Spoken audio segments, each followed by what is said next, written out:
Rigging their late billionaire father's will was almost too easy for Helena's stepbrother. He relished leaving her completely destitute, tossing her the deed to the estate's rat-infested attic as a cruel joke. However, his arrogant laughter is about to be cut short. He has no idea that the dilapidated space conceals a $300 million secret, one destined to orchestrate his absolute ruin. The rain in Boston that Tuesday felt less like weather and more like a heavy, suffocating blanket. Helena Harrington stood at the edge of the freshly dug grave, the water soaking through the hem of her black wool coat. She didn't feel the cold. All she felt was the cavernous, hollow ache in her chest. Her father, Arthur Harrington, a titan of the New England real estate and antiquities market, was gone. A sudden, massive heart attack had taken him in his study just 3 days prior. Across the grave, standing perfectly upright beneath a massive, custom monogrammed umbrella, was Rylan Montgomery, her stepbrother. Rylan wasn't blood, but for the last 15 years, he had operated as though he were the sole heir to the Harrington dynasty. When Arthur had married Rylan's mother, Cynthia, he had taken the boy under his wing. Helena, who had always been quiet, analytical, and deeply devoted to her father's love of history rather than his cutthroat business acumen, had slowly been pushed to the periphery. Rylan was the shark Arthur supposedly needed to run Harrington Enterprises. Helena was just the daughter who liked old books. As the priest murmured the final rites, Rylan caught Helena's eye. He didn't offer a sympathetic nod. Instead, the corner of his mouth twitched upward into a microscopic, chilling smirk. Helena's stomach plummeted.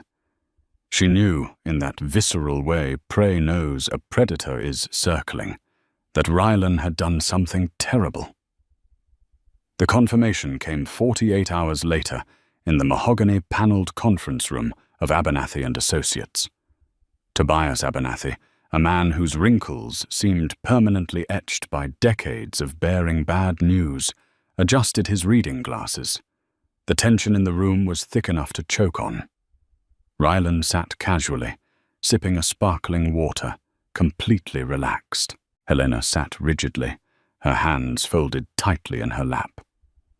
"We are here to execute the final will and testament of Arthur James Harrington," Tobias began, his voice gravelly and devoid of emotion. The first 10 minutes were a blur of legal jargon, outlining minor charitable donations and stipends for long-time estate staff.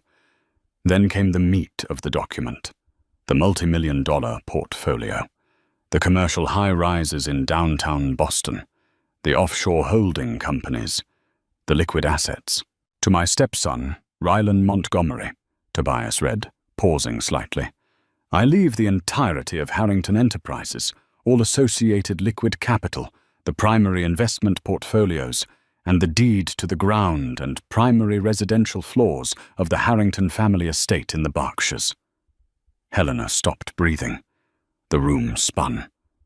The entirety? Everything? It wasn't just the money. It was the betrayal. Her father, the man who used to read her Shakespeare and teach her how to spot a forged Renaissance painting, had cut her out entirely. "Wait," Helena whispered, finding her voice. "What about me? I'm his only biological child." Rylan let out a soft, patronizing sigh. "Helena, please. Let Tobias finish. Don't be emotional." Tobias cleared his throat, avoiding Helena's eyes. "To my biological daughter, Helena Harrington, I leave a monthly maintenance trust of $800 and the exclusive legally subdivided deed to the third-floor attic space of the Berkshire estate, accessible via the exterior servants' stairwell. It is my final wish that she finds the space enlightening." Silence descended on the room like an anvil. $800. And an attic, a drafty, uninsulated, unfinished storage space where pigeons roosted and generations of broken furniture went to rot. He had legally subdivided the ancestral home just to humiliate her, forcing her to live in the rafters like a squatter, while Rylan owned the mansion below. An attic? Helena managed to choke out, tears of absolute humiliation prickling her eyes. He left me the attic? Dad was a pragmatist, Helena, Rylan said smoothly, leaning forward, his eyes gleaming with malicious triumph. I've been running the company for 3 years. You've been working at a non-profit museum. He knew who could handle the empire and who couldn't. Honestly, be grateful he gave you a roof over your head. Even if it is a bit dusty. Helena looked at the lawyer. Tobias, this can't be real. Did he force him to sign this? Was he of sound mind? I assure you, Helena, your father was perfectly lucid. He drafted this specific addendum only 6 months ago. He was very precise about the wording regarding the attic. I'm truly sorry. Helena stood up. Her legs were shaking, but a sudden icy resolve crystallized in her chest. She would not let Rylan see her break. She would not give him the satisfaction of her tears. Fine, Helena said, her voice dropping to a dead, flat calm. She snatched the deed to the attic off the polished table. Keep the company, Rylan. Keep the cars. Keep the blood money. I'll take my attic. As she walked out of the office, Rylan called out after her. Make sure you wipe your shoes before you walk on my driveway to get to your stairs, Helena. She didn't look back. She didn't know it yet, but Rylan had just made the most catastrophic, multi-million-dollar mistake of his life. 2 weeks later, the reality of Helena's new life had set in. It tasted like copper and old dust.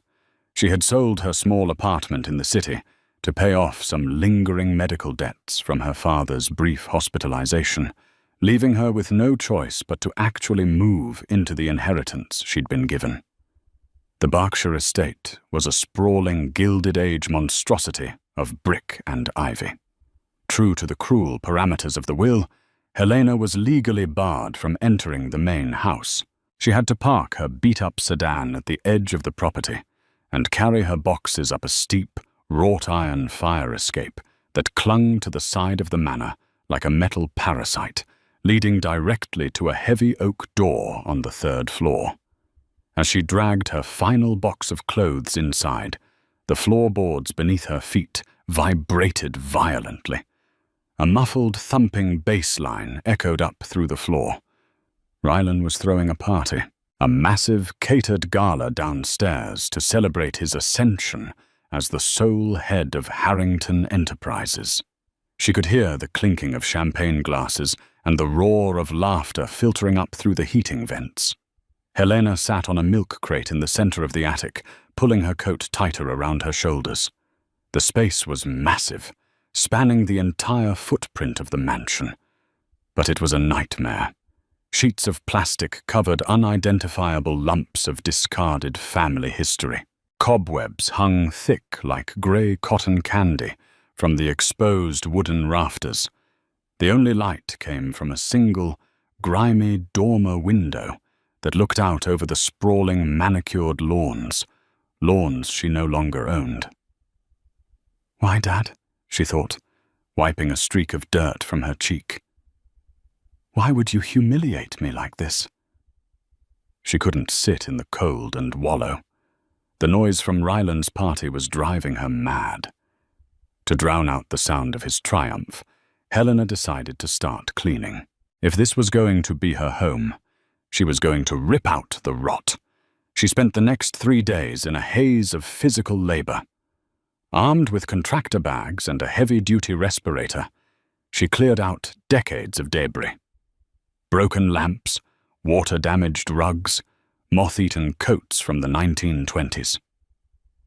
On the evening of the 4th day, a violent thunderstorm rolled through the valley. Rain lashed against the slate roof just inches above her head.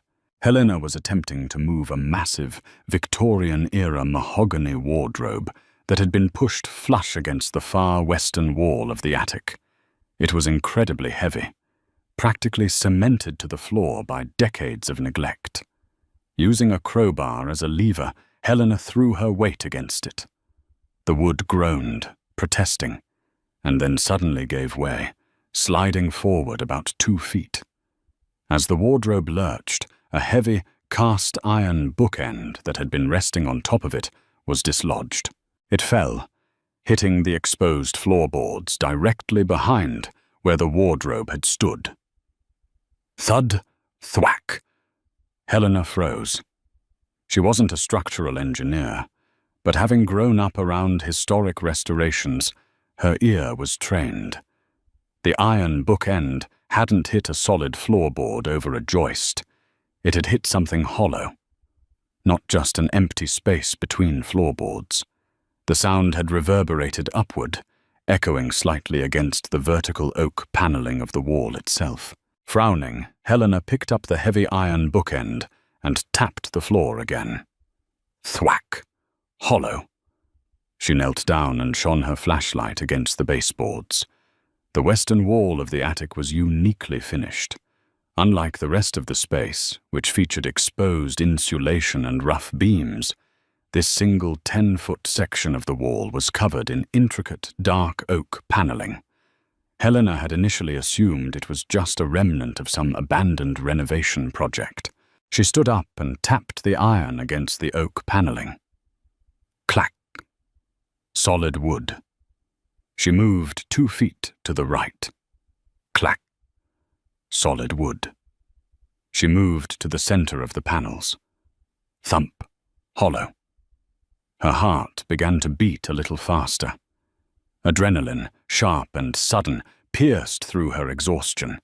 She ran her hands over the central panel. The wood was intricately carved with repeating floral rosettes, standard for late 19th century design. She pressed on the wood, looking for a seam, a hinge, anything. Nothing moved. She sank to her knees, examining the floor. That's when she saw it. Where the heavy wardrobe had sat undisturbed for perhaps 50 years, there were deep gouges in the floorboards.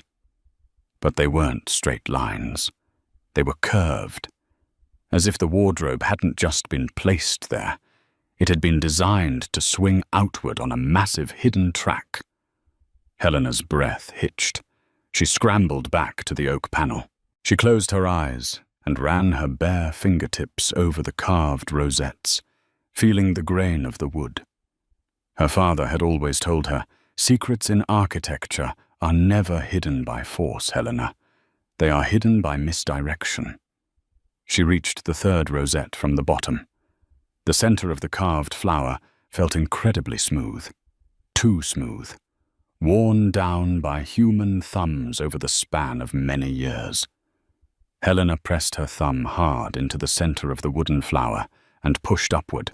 A sharp, metallic click echoed through the empty attic, loud enough to cut through the rolling thunder outside. The 10-foot section of oak paneling shuddered. Slowly, with the hiss of perfectly balanced, heavily oiled pneumatic hinges, a section of the wall popped outward by about an inch. Helena scrambled backward, her pulse pounding in her ears. She reached out with trembling hands and pulled the edge of the wood. The wall swung open smoothly, revealing total darkness. But as the heavy door opened, Helena felt a rush of air hit her face.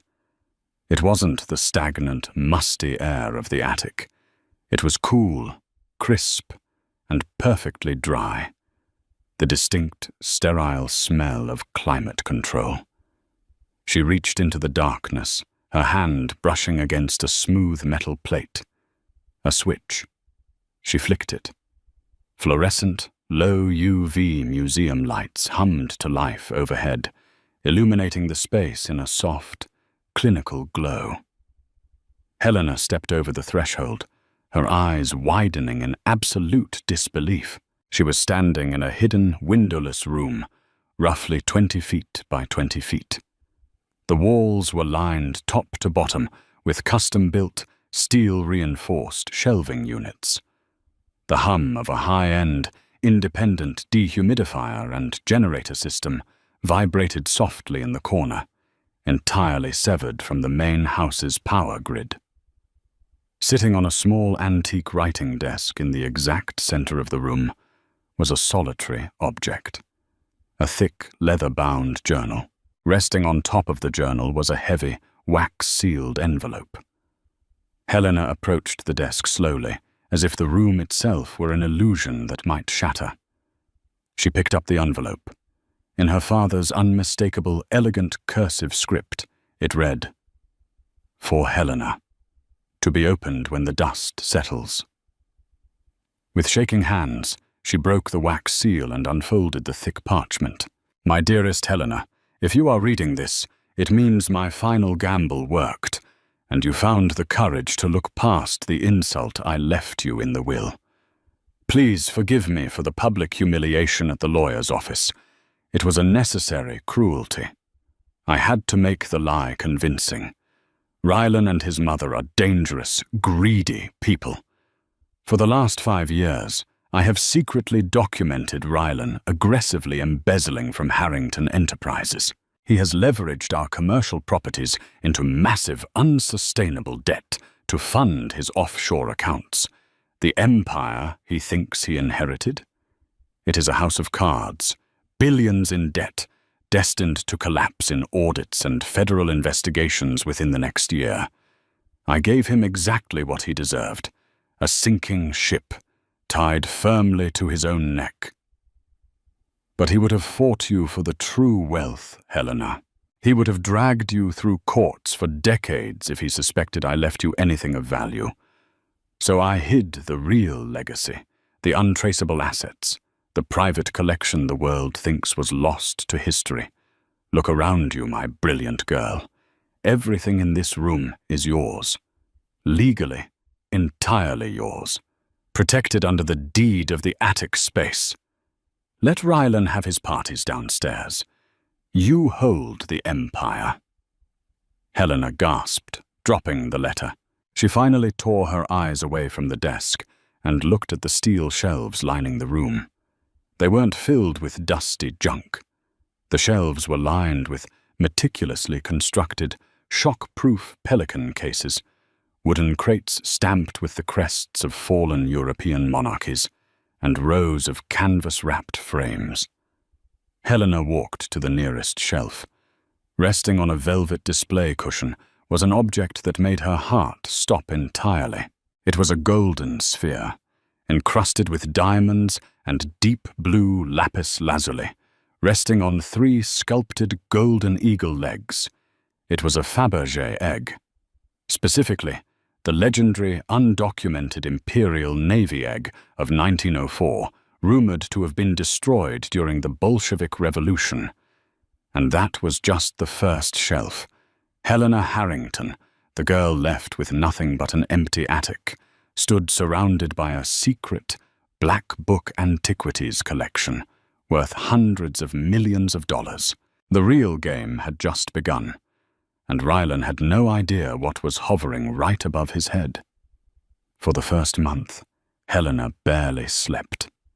The adrenaline of the discovery had morphed into a relentless, terrifying sense of responsibility. She was practically living in a museum vault, suspended 60 feet above a ticking financial time bomb. Her father's leather-bound journal was the key to everything. It wasn't just a confession. It was a meticulous ledger. Arthur Harrington had spent 2 decades hunting down ghost artifacts, items deemed lost to history, stolen during wars, or sunk in forgotten shipwrecks. He had used his vast real estate network to bypass traditional auction houses, acquiring these treasures privately. Alongside the Imperial Navy, Fabergé egg, Helena catalogued a breathtaking array of history.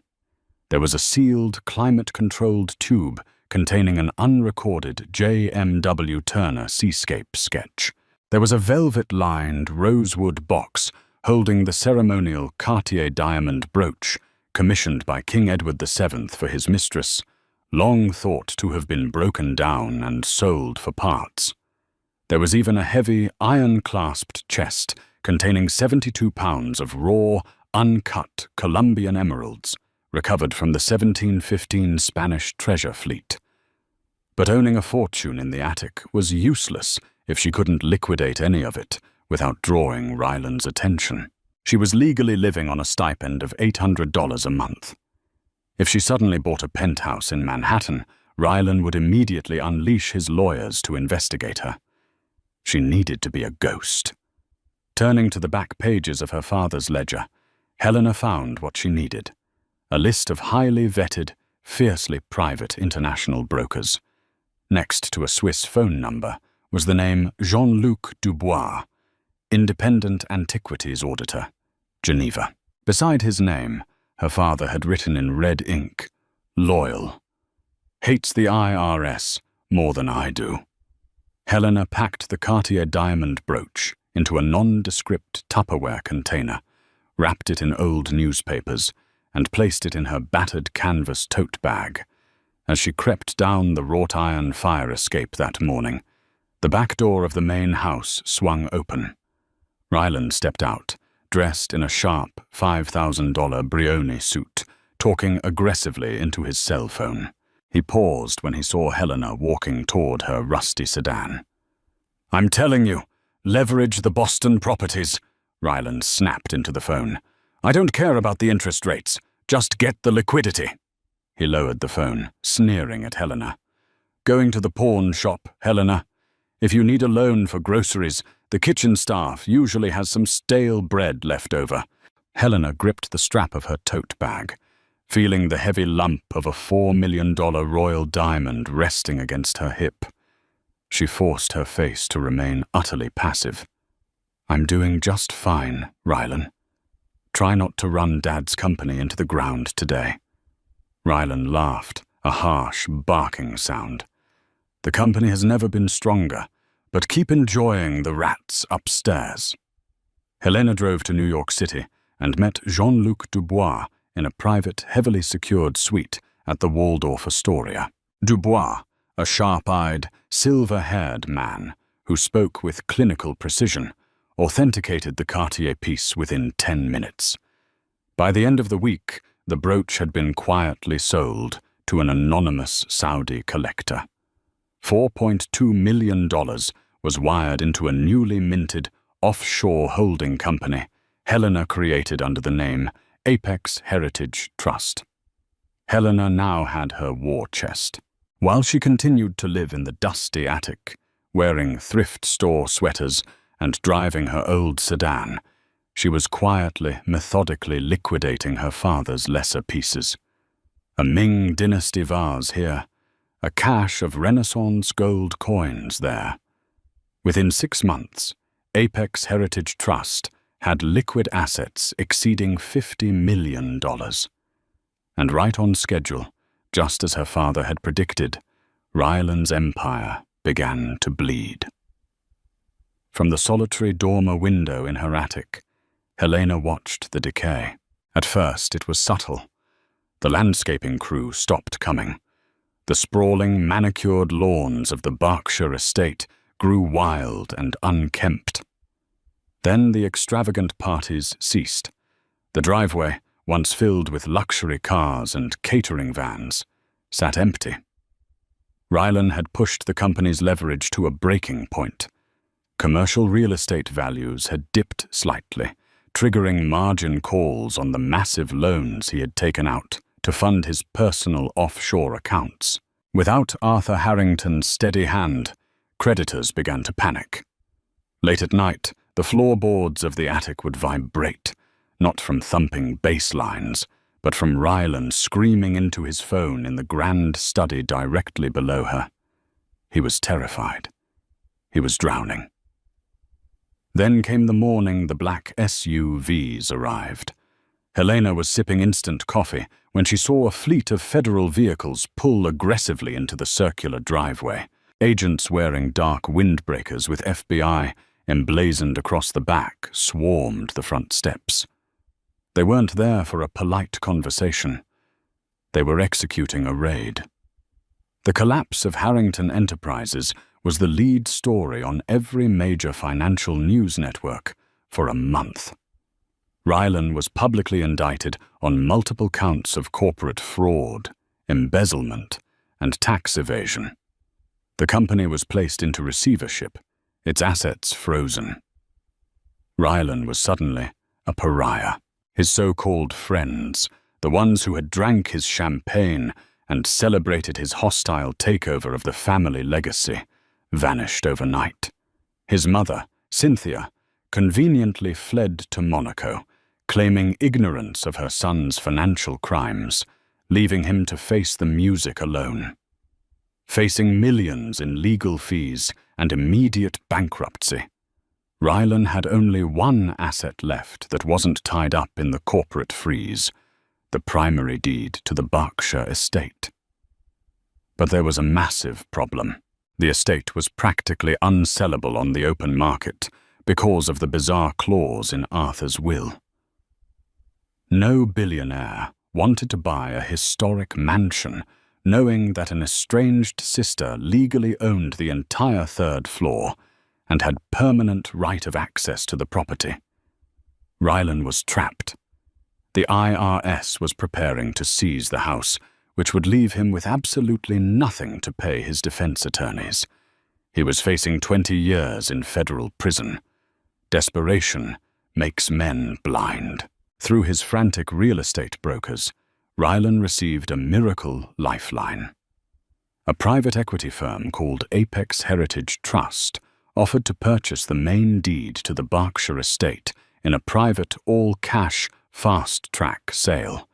The offer was insulting, barely 20% of the home's appraised value, but it was enough cash to settle Rylan's immediate tax liabilities and keep him out of jail pending trial. It was a lifeline he couldn't refuse. The closing was scheduled to take place in the grand foyer of the estate itself. On a dreary Thursday morning, Rylan stood amidst a sea of packed cardboard boxes in the cavernous entryway of the home he had once ruled. He looked haggard. He had lost 15 pounds. His eyes were bloodshot, and his cheap, off-the-rack suit hung loosely on his frame. Tobias Abernathy, the same lawyer who had read the will nearly a year ago, stood by with the transfer documents. "The representative from Apex Heritage should be here momentarily, Rylan," Tobias said, checking his watch. "Once you sign these, the property transfers immediately. You have until midnight to vacate the premises." Rylan rubbed his face aggressively.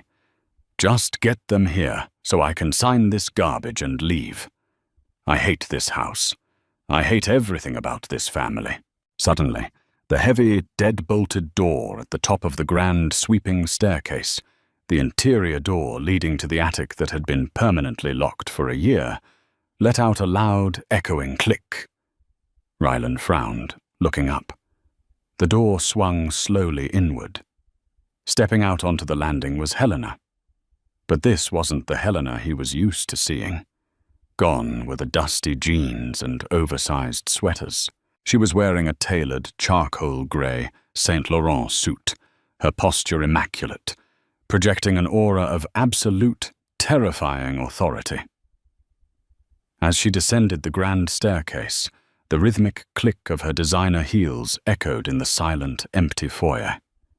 She didn't look like a squatter. She looked like an empress claiming her throne. "What the hell are you doing, Helena?" Rylan spat, stepping forward. "You aren't allowed in the main house. Get back to your rat hole. The new owners are arriving any minute, and I don't want you ruining this for me." Helena reached the bottom of the stairs and stopped. She looked at Rylan, taking in his disheveled, pathetic state. She felt no pity, only a cold, profound sense of closure. "They've already arrived, Rylan," Helena said, her voice smooth and echoing with finality. Rylan blinked, confused. He looked at the front door, then back to Helena. "What are you talking about?" Helena extended her hand toward Tobias Abernathy. The old lawyer, holding a pen, handed it to Helena, not Rylan. "I am the sole proprietor of Apex Heritage Trust," Helena stated, her eyes locking onto Rylan's. "I'm the buyer. I'm purchasing the house, Rylan, with cash." The color drained entirely from Rylan's face. He stumbled back a step, hitting one of his packed boxes.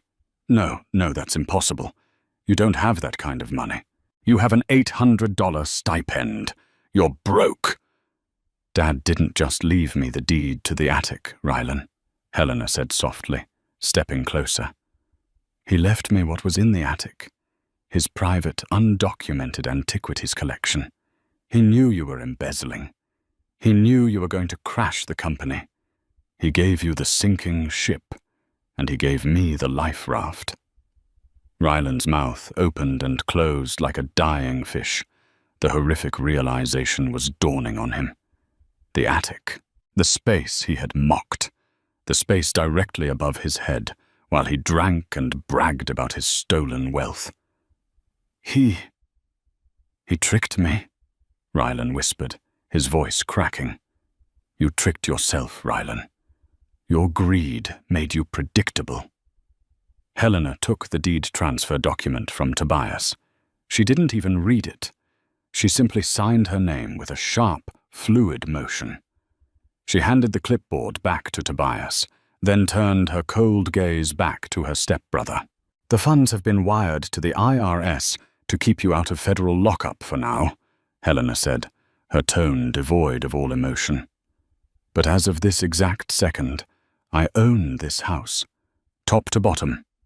You no longer have until midnight to vacate." She pointed toward the heavy oak front doors.